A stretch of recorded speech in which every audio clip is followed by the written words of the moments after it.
इससे पहले वाले वीडियो में हम लोगों ने क्लिपर्स पढ़े थे। कौन सा क्लिपर पढ़ा था? नेगेटिव क्लिपर पढ़ा था। सीरीज और शंट दोनों देखा था।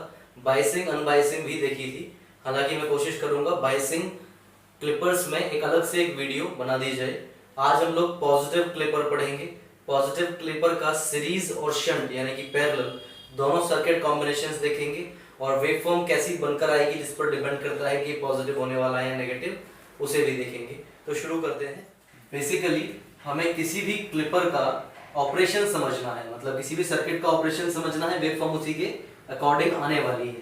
तो हमारे पास एक सर्किट है, सिंपल सर्किट है सीरीज में, जिससे इससे पहले वाले वीडियो में हमने देखा था नेगेटिव क्लिपर जब बनाए थे। ऐसा ही हमारे पास एक अरेंजमेंट था सीरीज के लिए और ऐसा एक अरेंजमेंट था हमारे पास शंट यानी कि पैरेलल के लिए। लेकिन जो डिफरेंस है वो क्या है? Direction of diode. पहले ये ऐसे लगी हुई थी, मतलब इसका जो पी साइड है, positive side this side, negative side this side, ये अपोजिट थे। ऐसे ही इसका पॉजिटिव और नेगेटिव जो अभी है उसके अपोजिट इससे पिछले वाले केस में था। तो डिफरेंस क्या आएगा? अगर मैं डायोड का डायरेक्शन बदल देता हूं तो डायोड जहां पहले फॉरवर्ड बायस हो रही थी वहां रिवर्स बायस होगी, जहां रिवर्स बायस हो रही थी वहां फॉरवर्ड बायस होगी। मतलब जहां पहले कंडक्शन मिलता था वहां अब कंडक्शन नहीं मिलेगा और जहां अब कंडक्शन मिलता है वहां पहले कंडक्शन नहीं मिला होगा। तो उसको देख लेते हैं। अगर मैंने इनपुट वोल्टेज दिया एसी, जो कि साइनसॉइडल वेवफॉर्म में लिया गया है, इनपुट वेवफॉर्म है, ठीक है। First positive negative, first negative पहला cycle, then second positive second negative दूसरा साइकिल। तो इस तरीके से अगर मैं इनपुट देता हूं तो जहां मेरी फर्स्ट पॉजिटिव साइकिल आएगी, फर्स्ट हाफ आएगा, पॉजिटिव हाफ आएगा, उस पॉजिटिव के लिए इस डायोड को अगर मैं कॉम्बिनेशन देखूं बायसिंग कैसी होगी, तो पॉजिटिव और नेगेटिव रिवर्स बायस होगा। क्योंकि इसके रिवर्स बायस होने की वजह से इस सर्किट में कोई करंट नहीं है, तो इस सोर्स से इस लोड की तरफ, लोड रेजिस्टेंस की तरफ कोई करंट नहीं पहुंचेगा। Zero current multiplied by this resistance is equal to V naught, ठीक है। तो zero current multiplied by this resistance will be 0 volt, V naught is 0 volt. तो जहां तक पॉजिटिव हाफ इनपुट मिलता है, जहां तक पॉजिटिव हाफ इनपुट मिलता है वहां तक आउटपुट इज 0 वोल्ट, ठीक है, इजी है। नेगेटिव हाफ की बात करते हैं। नेगेटिव हाफ जब इस वोल्टेज से चलेगा तो जो नेगेटिव आएगा वो उस नेगेटिव के साथ इस डायोड को क्या करेगा? फॉरवर्ड बायस करेगा। जब ये डायोड फॉरवर्ड बायस होगी तो ये शॉर्ट सर्किट की तरह काम करेगी। जब ये शॉर्ट सर्किट की तरह काम करेगी तो इस सर्किट को क्लोज्ड पाथ मिलेगा, हम इसे क्लोज्ड पाथ कह सकते हैं। जब यहां से निकलने वाला करंट जो इस रेजिस्टेंस की वजह से निकलेगा वो उधर से फ्लो करके आउटपुट तक पहुंचेगा। That current, total current multiplied by load resistance will be total voltage, है ना। दिस रेजिस्टेंस इज नेग्लिजिबल, तो there is negligible loss, so ideally there is no loss. अगर वहां कोई लॉस नहीं है तो हम कह सकते हैं कि टोटल करंट ने टोटल ड्रॉप यहां कराया। जितना इनपुट गया था उतना output as it is V naught पर, वी नॉट की तरह आउटपुट में मिल जाता है। अब उसको समझो। जब नेगेटिव हाफ आई तो एज इट इज जो इनपुट गया था वो मुझे आउटपुट पर मिल जाता है। सेम ऑपरेशन सेकंड साइकिल के लिए भी होगा। जब सेकंड पॉजिटिव हाफ आएगा तो ये रिवर्स बायस होगी, रिवर्स बायस होगी तो कंडक्शन 0।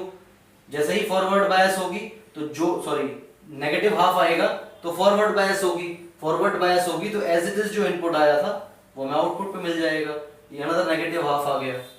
अब इस वेवफॉर्म को अगर मैं देखूं तो इसका पहला पॉजिटिव और दूसरा पॉजिटिव दोनों गायब है।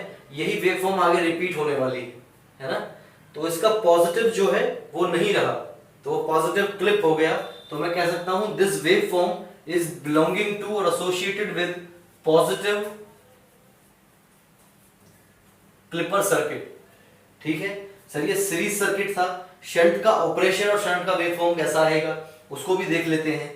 अगर मैं कहता हूं कि मैंने पॉजिटिव यानी कि इनपुट पहला क्या है? पहला पॉजिटिव हाफ। जब भी पॉजिटिव हाफ आएगा तो ये पॉजिटिव, ये पॉजिटिव है ना, डायोड का ये पॉजिटिव है। पॉजिटिव से पॉजिटिव मिलेगा तो फॉरवर्ड बायस होगी। अगर डायोड फॉरवर्ड बायस होगी तो कंडक्ट करेगी, मतलब शॉर्ट सर्किट की तरह बिहेव करेगी। अगर इस नोड से इस नोड के बीच में शॉर्ट सर्किट पाथ आ गया तो इस सोर्स से चलने वाला जो भी करंट होगा वो सारा की सारा करंट ऐसे फ्लो करेगा। क्योंकि कोई भी करंट के पास दो पाथ अगर हैं और उन दो पाथ में से कोई एक पाथ लीस्ट रेजिस्टेंस वाला है तो ये प्रिंसिपल है कि current always follow least resistance path, और ये तो जीरो रेजिस्टेंस पाथ मिल रहा है हम लोगों को आइडियली।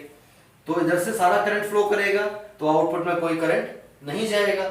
आउटपुट में अगर कोई करंट नहीं जाएगा तो आउटपुट में zero current multiplied by load resistance is equal to 0 volt V naught. तो वी नॉट की वैल्यू कितनी रहेगी, 0 रहेगी। ठीक है, नेगेटिव हाफ की बात करते हैं। जब यहां पर नेगेटिव हाफ आएगा, इनपुट का नेगेटिव हाफ आएगा, तो नेगेटिव और ये पॉजिटिव, डायोड क्या हो जाएगी, रिवर्स बायस। और जब डायोड रिवर्स बायस हो गई तो डायोड कंडक्ट नहीं करेगी, ओपन सर्किट की तरह काम करेगी। मतलब इस नोड और इस नोड के बीच में there is no connection. Open circuit का मतलब यही है। तो इस केस में जितना भी करंट चलेगा वो सारा लोड रेजिस्टेंस में जाएगा। Total current multiplied by total resistance is equal total V naught. तो जो भी इनपुट पर हमें मिला था वो एज इट इज आउटपुट पर पहुंच जाएगा। फिर सेम प्रोसीजर रिपीट होगा। पॉजिटिव के लिए there is no conduction, negative के लिए देयर इज कंडक्शन। तो जो हमें आउटपुट यहां मिला था वो एज इट इज आउटपुट यहां मिला है। दैट मींस शंट सर्किट हो या सीरीज सर्किट हो, डायोड की डायरेक्शन डिसाइड करने वाली है कि हम नेगेटिव क्लिपर्स बना रहे हैं या पॉजिटिव क्लिपर्स बना रहे हैं। ये दोनों ही सर्किट जो कि सीरीज और शंट के लिए हैं, दोनों का वेवफॉर्म एक ही जैसा है। ये दोनों ही सर्किट पॉजिटिव क्लिपर सर्किट्स हैं। अब इसमें बाइसिंग का कॉन्सेप्ट आता है। इससे पहले वाली वीडियो में हम लोगों ने बाइसिंग डिस्कस की है ना। लेकिन फिर भी मैं बाइसिंग के लिए अलग से एक वीडियो बनाऊंगा जिसमें आप लोग समझ पाएंगे। कुछ 4-5 एग्जांपल्स लेंगे जिससे आप ये क्लियर हो पाएगा आपको कि बाइसिंग से ऑपरेशन पे और वेव फॉर्म्स में यानी कि आउटपुट वेव फॉर्म्स में क्या डिफरेंस आता है। तो आज की वीडियो के लिए इतना ही है।